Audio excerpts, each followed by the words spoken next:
భారీ చిత్రాల దర్శకుడు శంకర్ దర్శకత్వంలో mega power star Ram Charan కథానాయకుడిగా రూపొందిన cinema game changer. Sri Venkateswara creations పతాకంపై దిల్ రాజు దీన్ని 450 కోట్ల రూపాయల భారీ బడ్జెట్తో నిర్మించారు.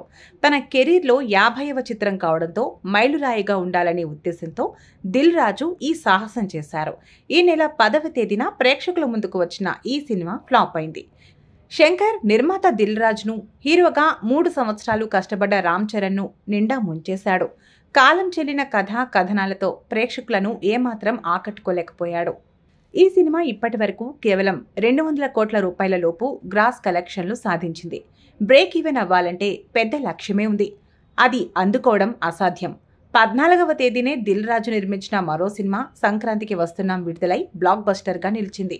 ఈ సినిమా ద్వారా దిల్ రాజుకు 100 కోట్ల రూపాయలు మాత్రమే వస్తాయి. అయినా గేమ్ చేంజర్ నష్టాలను పోడ్చటం కష్టమే. పెట్టిన పెట్టుబడితో పాటు వాటికి అయిన వడ్డీలు కూడా చాలా దారుణంగా ఉన్నాయి. ఇటువంటి తరుణంలో రామ్ చరణ్ ఒక మంచి నిర్ణయం తీసుకుని పవన్ కళ్యాణ్కు వారసుడిని అనిపించుకున్నాడు.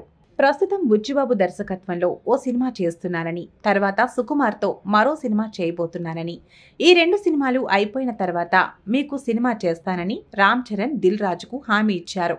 పారితోషికం ₹1 కూడా తీసుకోనని, సినిమా విడుదలై వాణిజ్యపరంగా విజయవంతమై లాభాలు వస్తే ఆ లాభాల్లో వాటా ఇవ్వండి, లేదంటే అవి కూడా అవసరం లేదు అని స్పష్టంగా చెప్పాడు.